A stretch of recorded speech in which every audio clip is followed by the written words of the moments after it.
விரும்பும் இலக்கை அடைவதற்கு உடல் உரத்தை விட மன வலிமைதான் அதிமுக்கியம் என்ற உண்மையை வாழ்ந்து காட்டிய வரலாற்று மாந்தர்கள் பலர். உலகத்தின் உதாசீன பேச்சுக்களையும் ஏளனச் சிரிப்புகளையும் கேலி கிண்டல்களையும் தாண்டி ஒருவன் சாதனை படைக்க வேண்டுமென்றால் அதற்கு உடல் வலிமை மட்டும் போதாது, இரும்பு போன்ற மன வலிமை வேண்டும். நாம் சந்திக்கவிருக்கும் வரலாற்று நாயகருக்கு அப்படிப்பட்ட மன வலிமை இருந்தது.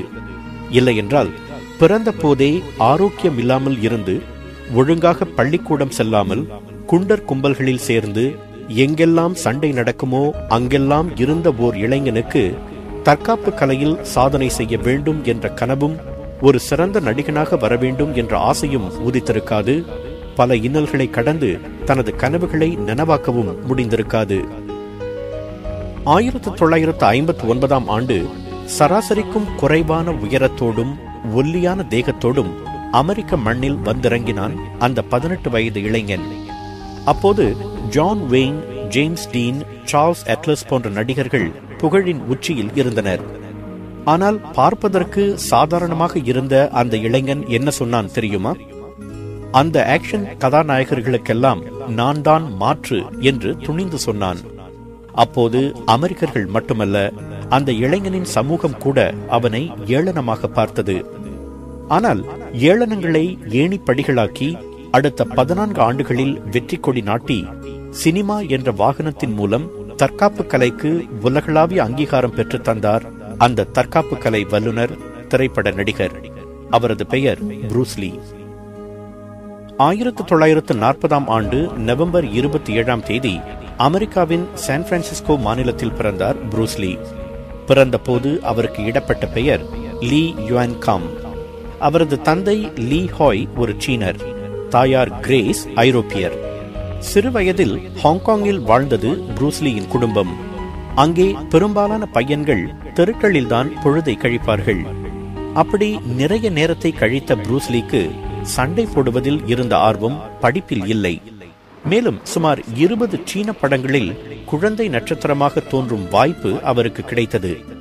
சண்டையையும் சினிமாவையும் எடுத்துக்கொண்டு பள்ளியையும் பாடத்தையும் ஒதுக்கினார் ப்ரூஸ் லீ. இயற்கையாகவே நன்றாக சண்டை போடும் திறமை அவருக்கு இருந்ததால் ஒரு கும்பலுக்கு தலைவனாகவும் இருந்தார். தந்தையோ ப்ரூஸ் லீ நன்கு படித்து தொழில் செய்ய வேண்டும் என்று விரும்பினார். ஆனால் சண்டை போட்டு எல்லோரையும் வெற்றி கொள்ள வேண்டும் என்பதிலே குறியாக இருந்தார் ப்ரூஸ் லீ. சில முறை பெரிய குண்டர்களிடம் மோதி தோல்வியும் கண்டிருக்கிறார். அப்போதுதான் ஒரு நல்ல தற்காப்பு கலையை கற்றுக்கொள்ள வேண்டும் என்ற ஆசை அவருக்கு எழுந்தது. தன் தந்தையிடமே குங்ஃபு என்ற பாரம்பரிய சீன தற்காப்பு கலையின் சில கூறுகளை கற்றுக்கொண்டார். அடிக்கடி அடிதடிகளில் ஈடுபட்டதால் அவரது கொட்டத்தை பொறுத்து கொள்ள முடியாத பெற்றோர் அவரிடம் $100 கொடுத்து அமெரிக்காவில் போய் எப்படியாவது பிழைத்துக்கொள் என்று கப்பலேற்றி விட்டனர். அப்போதுதான் 18 வயது இளைஞனாக அமெரிக்கா வந்து சேர்ந்தார் ப்ரூஸ் லீ. சியாட்டலில் இருந்த ஒரு நண்பரின் சீன உணவக விடுதியில் தங்கிக் கொண்டு தற்காப்பு கலையை கற்றுக் கொடுக்க தொடங்கினார். அந்த விடுதியில் வேலையும் பார்த்தார். அவரது எண்ணம், செயல் எல்லாம் குங்ஃபு என்ற தற்காப்பு கலையை சுற்றியே இருந்தது. மேற்கத்திய மல்யுத்தம், ஜூடோ, கராத்தே, குத்துச்சண்டை ஆகியவற்றையும் கற்றுக்கொண்டு சில புதிய பாணி அசைவுகளையும் சேர்த்து அவர் சொந்தமாக ஒரு தற்காப்பு கலையை உருவாக்கினார். அதற்கு ஜீட் குன் டோ என்று பெயரிட்டார். அவரிடம் தற்காப்பு கலையை கற்றுக்கொள்ள வந்த லிண்டா என்ற பெண்ணை மணந்து கொண்டார் ப்ரூஸ் லீ. 20 படங்களில் குழந்தை நட்சத்திரமாக நடித்த அவருக்கு ஹாலிவுட்டில் கதாநாயகனாக நடிக்க வேண்டும் என்ற ஆசையும் இருந்தது. ஆனால் ஹாலிவுட் அவரை ஏறெடுத்தும் பார்க்கவில்லை. சோர்ந்து போன ப்ரூஸ் லீ ஹாங்காங் திரும்பினார். The Big Boss, Fist of Fury என்ற 2 படங்களில் அவர் நடித்தார். அதில் அவர் பம்பரம் போல் சுழன்று சுழன்று காட்டிய வித்தைகளும் சாகசங்களும் ஆசிய சினிமா பிரியர்களை அசத்தின. ஆனால் ஆசியாவை அசத்திய அந்த படங்கள் ஹாலிவுட்டின் கடைக்கண் பார்வையை கூட பெற தவறின. அதை பற்றி கவலைப்படாத ப்ரூஸ் லீ 1972 ஆண்டில் The Return of the Dragon என்ற படத்தை சொந்தமாக தயாரித்தார்.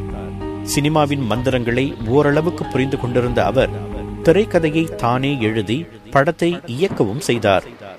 பொதுவாகவே சண்டை காட்சிகளில் ஸ்டண்ட் நடிகர்களை வைத்துத்தான் படம் எடுப்பது வழக்கம்.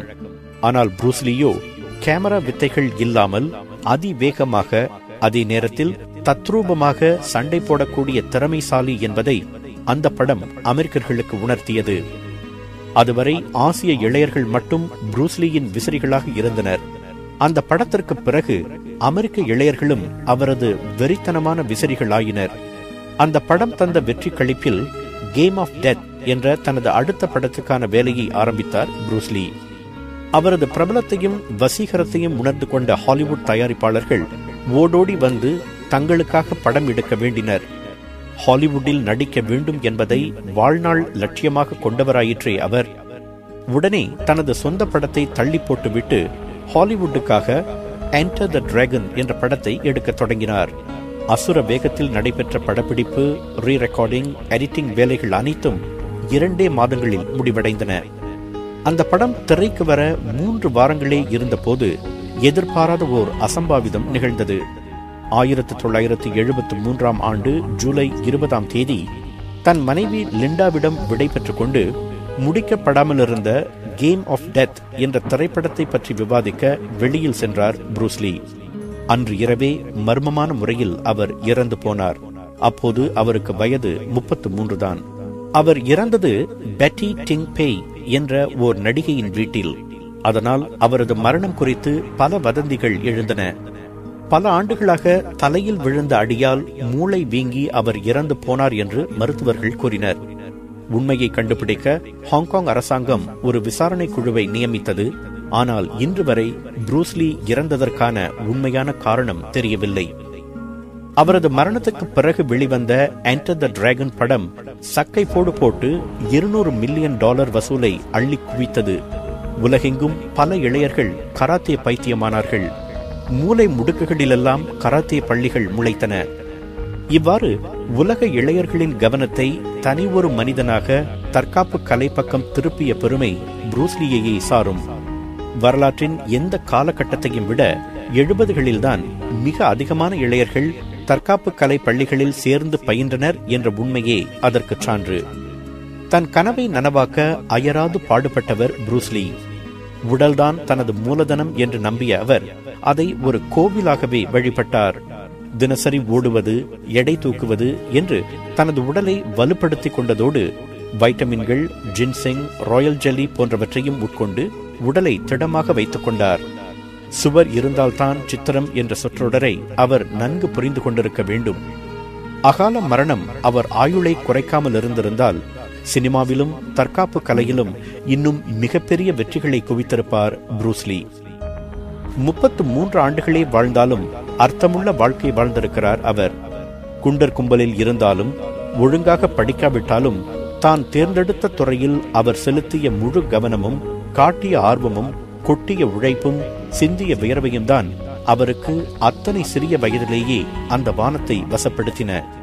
நாம் எந்த துறையை தேர்ந்தெடுக்கிறோம் என்பது முக்கியமல்ல.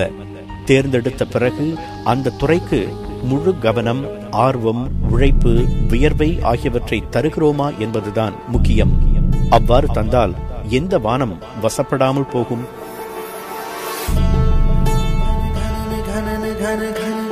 வானம் வசப்படுமே.